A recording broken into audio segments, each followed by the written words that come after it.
then it really got me thinking beyond myself and like, well, what is my piece of this big puzzle?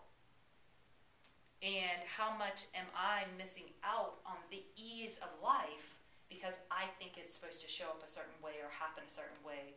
Or how can I possibly go through life just looking at what's around me and expect that I'm going to know what's best for the overall picture whenever I only get like a little piece of it? And that led me to like kind of looking at the blueprint of the body and just understanding that for however we were created, whatever put me here, designed my body, and my body runs very efficiently given certain circumstances. With the right nutrition, the right exercise, my body really thrives, and that's just the human body in general. So while I'm trying to figure out my purpose and why I'm here and all of that, if I'm ever going to really hit my full potential, if I'm ever going to really live into that, whatever it is that I'm here for, how can I really reach my full potential if I'm not even following the guidelines and the blueprint on how to run the human body? Does that make sense? It did to me at the time. Of course, then I was like, where did that come from? How did I even come to that thought? I don't know, but it came to me. And I think it came to me because I kept asking how. Like, what's going on? What's going on? I was determined to find out what it is, so I just opened myself and I started receiving the answers. And they came from within me instead of from around me. And getting to, okay, well, since I don't know what my purpose is and I don't know how to really reach and live into that full potential, what I do know is that in the meantime, I might as well be fueling my body with what it needs so my body can run how it's supposed to, so my brain can function how it's supposed to, so I can have the chemical reactions and have those light bulbs go off and have those thoughts and have that clear thinking while I'm trying to figure out all this stuff. And little did I know that was going to lead into so much more.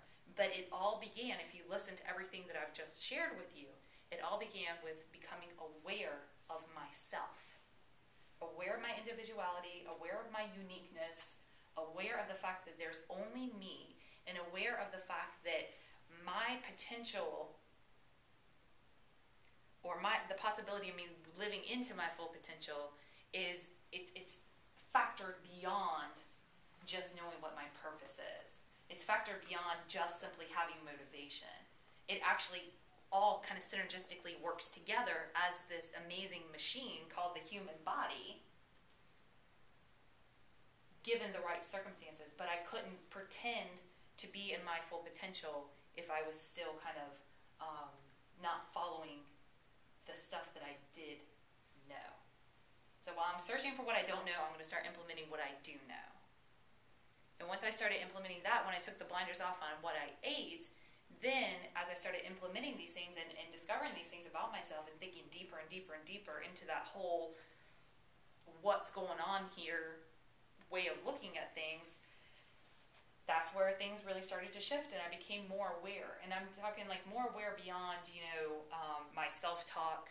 Like I got to a whole new level of self-talk. I had hit a point of monitoring my self-talk that I thought that I pretty much had it under control, but boy, was I wrong.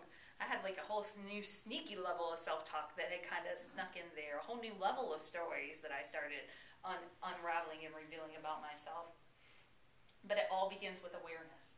If you don't know where the problem lies, when I don't know where the problem lies, I don't know where to begin. And when I don't know where to begin, then I just surrender it to asking. Because I'm a firm believer, we cannot. I don't believe it's possible for us to ask a question to which we already don't hold the answer to. It's just a matter of actually getting the question out there and quieting the mind enough to hear the answer from within. And how that shows up for people, it shows up for people in different ways.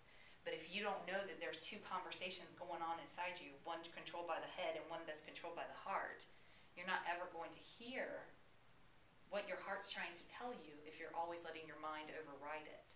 So that suffering, I believe, that suffering, that feeling, that desire to change inside is really just our heart trying to get a word in edgewise, trying to get listened to, trying to get heard, trying to guide us through our life.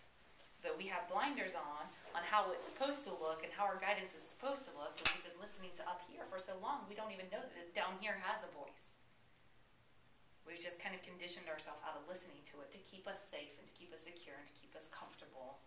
And it's creating our own misery and our own suffering. It was creating my own misery and own suffering. And that's where all of it comes down to. And the beautiful thing, again, about all this is that when you know what's really causing the problem, you can address that. You can address that instead of just trying to pacify the symptoms. I feel bad when so-and-so talks to me this way, so I'm going to avoid dealing with that person. You're not addressing what's causing you to feel that way. You're just addressing the symptom. Well, just because you remove the things that push your buttons, it doesn't mean that your buttons disappear. And no matter who pushes your buttons, they're still your buttons. And until you figure out how to deactivate them or what's causing them, then you have no control over your life. You have no control over who you are.